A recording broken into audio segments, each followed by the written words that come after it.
दिवसाची सुरुवात येशूबरोबर दोन मित्र नेहमी जंगलात फिरायला जायचे.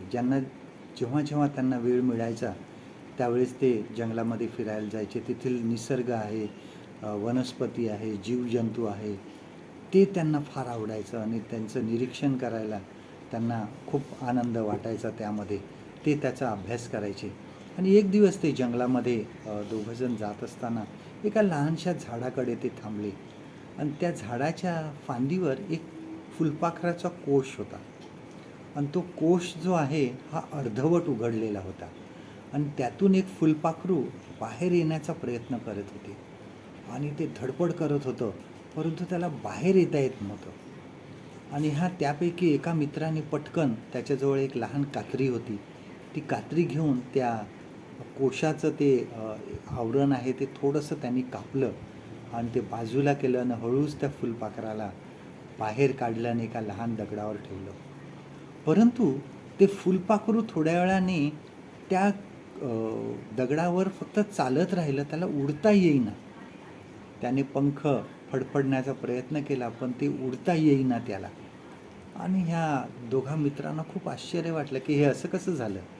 आणि मग त्यांनी विचार केला की आपण आपल्या जीवशास्त्राच्या शिक्षकांना जाऊन विचारू. आणि ते जीवशास्त्राच्या शिक्षकाकडे गेले आणि सांगितलं आम्ही असं असं केलं आहे, परंतु ते फुलपाखरू उडारलं नाही, आम्ही त्याला मदत केली. त्यांच्या शिक्षकांनी त्यांना सांगितलं की ज्यावेळेस ते कोशामधून बाहेर येण्याचा प्रयत्न करतं त्यावेळेस ते स्वतःहून प्रयत्न करत असतं, स्वतःहून धडपड करत असतं.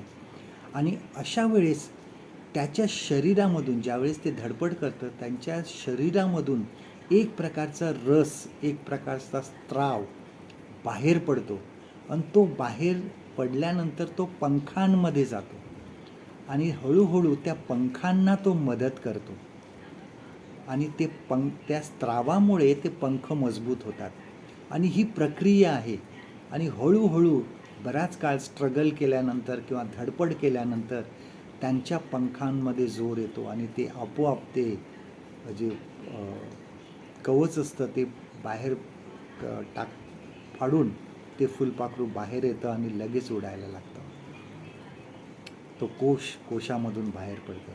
आणि ह्यासाठी तुम्ही त्याला अलगद बाहेर काढलं, त्याला स्ट्रगल करू दिलं नाही, त्याच्यामुळे त्याच्या पंखामध्ये जोर आला नाही आणि म्हणून ते उडू शकलं नाही.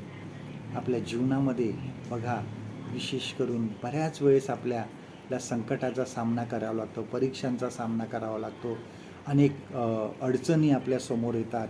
परंतु अशा वेळेस आपल्याला एखाद्याकडून सहज मदत मिळाली तर ती आपल्याला पुढे धोकादायक ठरू शकते.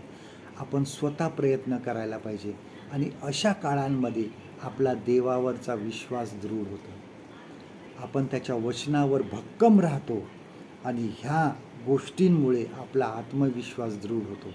आणि पुढे ज्यावेळेस आपण देवाच्या वचनावर अधिक भरोसा ठेवतो त्यावेळेस पुढील कितीही संकट आली तर त्याला सामना देण्यासाठी आम्ही तयार असतो. आजचं देवाचं वचन आपल्यासाठी हे आहे. आपण वाचूया याकोबाचा पत्र ह्याचा 1 अध्याय आणि 2 ते 4 वचनं. James chapter 1 and verse 2 to 4. माझ्या बंधूंनो, नाना प्रकारच्या संकटांनी तुमची परीक्षा होते तेव्हा केवळ आनंदच माना.